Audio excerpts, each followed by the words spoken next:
Can regenerative organic agriculture improve our lives? Let's find out together in this small country house where a truly unusual couple lives.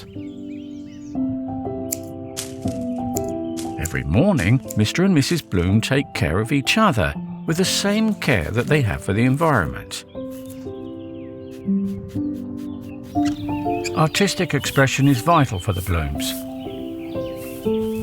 They love to study beauty in all its colours and details. Every day, Mr. and Mrs. Bloom have a very special lunch. They nourish themselves with nutrient-rich organic soil. This is good for them, but even better for new generations.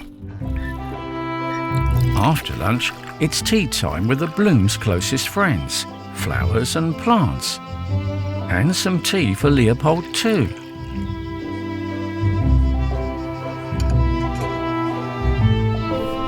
Now is the time when petals open and hearts grow closer.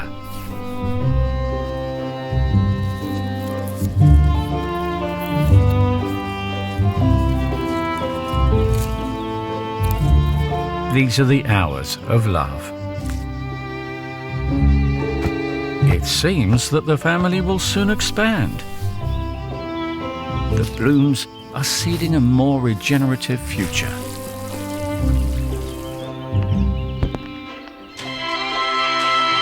It's time to close petals and say goodbye to the day, to rest, regenerate and embrace a better tomorrow when the beauty of the Blooms will shine again.